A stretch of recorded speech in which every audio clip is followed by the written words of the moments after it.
Christmas. It's when everyone reflects on the year, but almost nobody reflects on the one thing that matters, their financial progress. And financial progress isn't just about numbers, it's also about life goals.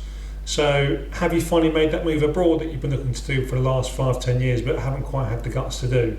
Have you updated your will, which has to be done, for example, if you've recently got married, if you've been divorced, if you've moved country or moved assets overseas? Is it still valid, and is everything covered in your will to update based on your updated circumstances? What about your investments? Are they in the correct place? If you've moved countries, are there any investment products available in that country that are better off? Are the products from your home country still compatible, and are there alternatives? What about investment growth? Have your investments grown by the amount that you thought they would? Have you compared them against benchmarks to see whether they've underperformed or overperformed? The list is endless, but only you truly will know whether or not you're happy with what you've achieved this year. But one thing's for certain, financial progress should be made. What I'm going to do in this video is just break down the key things that I look at when assessing what I've done this year, just to really help you work out whether or not you have done things optimally.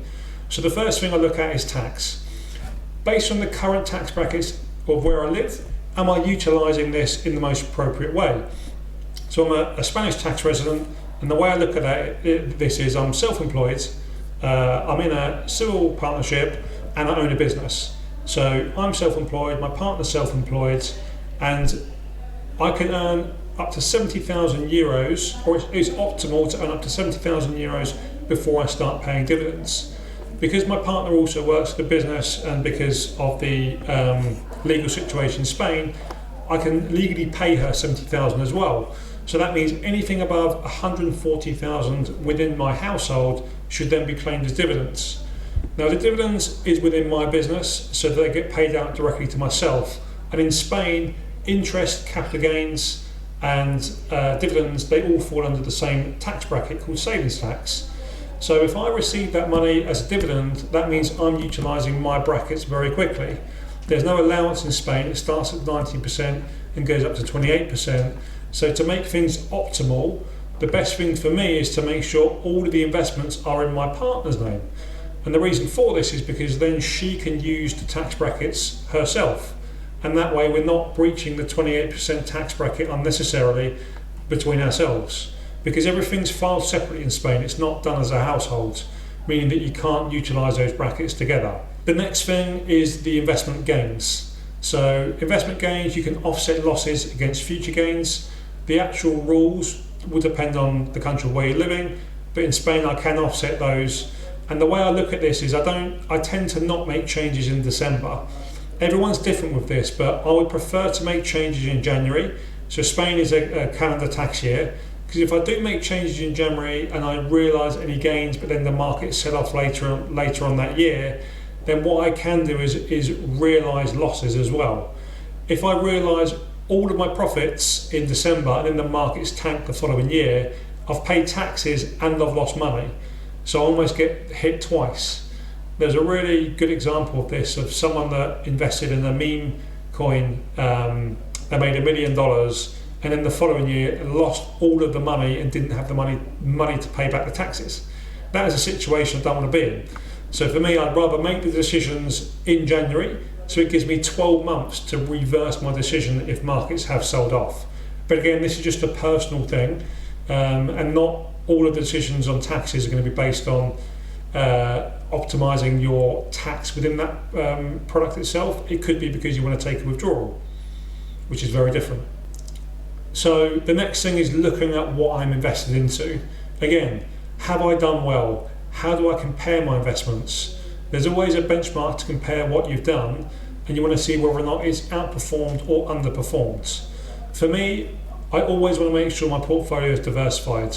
I'm 37 years old, I don't need access to my funds, so my attitude to risk is speculative, which just means that I'm 100% in equities or crypto. The reason for this is because I understand volatility, I don't need to access the funds, and I'm years away from retiring. And what I want to then do is look at what I'm invested into within those equity and crypto portfolios. So for equities, I want to make sure it's globally diversified. In the last 20 years, the US has massively outperformed its peers, but this year we've seen the emerging markets, we've seen the European markets, we've seen the UK all perform relatively well. In fact, some of the markets have outperformed the US. The US does look more expensive, but it is the leader in tech, so it's hard to bet against them, but I'd always want to make sure the portfolio is diversified. Global small cap, as interest rates start to come down, or even mega trends, so investing in particular themes that are in disruptive technologies, they should do well when interest rates come down, but nothing's a given and nothing's a certainty. It's about making sure the portfolio is diversified. And what I do with my own money is exactly what I do with my clients' money. Because if I invest my clients' money well, the revenue of my business goes up because the assets we manage goes up as well, which then means the value of my company goes up. So for me, I would invest my clients' money always the way I would invest my own, which is trying to maximise the growth based on the investment options that are available. With crypto, I tend to stick just to the big names, Bitcoin, Solana. I have a few other things, but it's just making sure that I stick to things which I think do have adoption and a future. But with crypto, it's very short-lived. It's not a case of buy and hold like you can with equities, because things are changing on a month-by-month basis. The next thing is looking at big decisions that happened over the year. So my kids are 5 and 3 years old. My son started school. Took him quite a while to get settled in, but they're both going to a Spanish school just down the road from us. In our household, it's quite unique because my partner's from Colombia, I'm from England. So I speak to my kids in English, she speaks to them in Spanish. We actually change the language between each other every Monday. So this week, for example, Spanish week, then it's English week. We just want to make sure that our kids don't have one strong influence over a particular language, and it's 50-50. They're in a Spanish school at the moment with a lot of their friends that speak English. So they're actually in they both have a group of friends where they only speak English, but then everything else is done in Spanish. So it's quite a unique situation, I think, which is quite hard to replicate.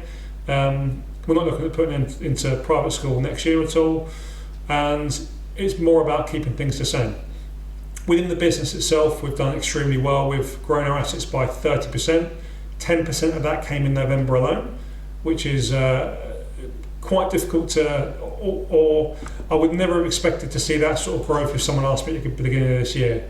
It has meant that my workload has been extremely difficult to manage, I guess you could say, because when you're dealing with extreme growth, it's about making sure you can find the right people to then step into the role, and they have to be competent at doing the role as well. So we've almost doubled our workforce in the space of the last 18 months.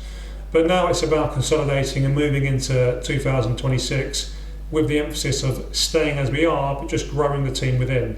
Very proud of what our team has achieved this year. I think we've developed as a company quite significantly by setting up partnerships with different professionals all over the world and just really providing holistic advice. For me, the business is very important because it's such a big part of my life.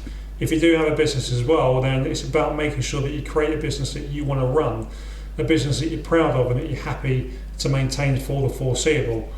At 37 years old, I've got so much energy left in me that my mind's often thinking about different things that I want to be doing within the business, and it has a big impact on my life. Coming home and being able to share time with my family is equally just as important.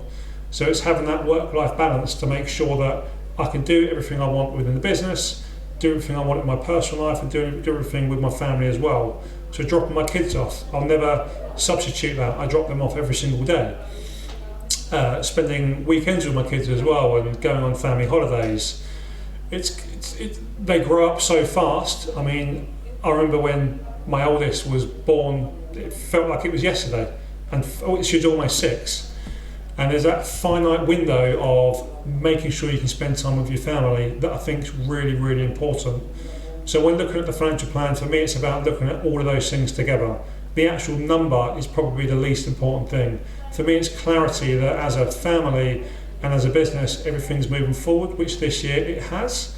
And then it's about putting the building blocks in place to make sure that next year is going to be equally the same.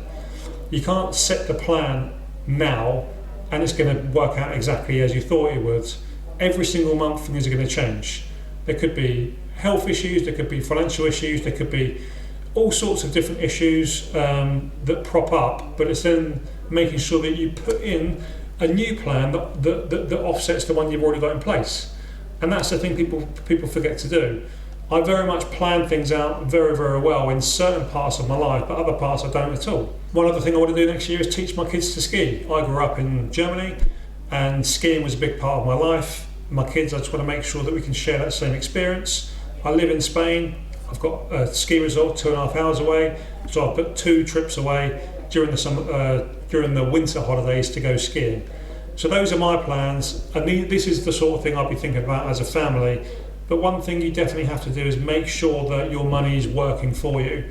It's no good to just have plans of spending all of your money. There has to be some money put aside, because building wealth is the key to financial freedom, and financial freedom is making sure that you have enough money to be able to decide whether you want to work or not, and then it's doing something that you love doing. For me, I'm not financially free. I mean, I have a business, of course, but I don't really see that as the value within what I've got accessible today. But I do think the building blocks within my business and within my personal life is exactly where I want to be, and I'm hoping 26 presents the same opportunities.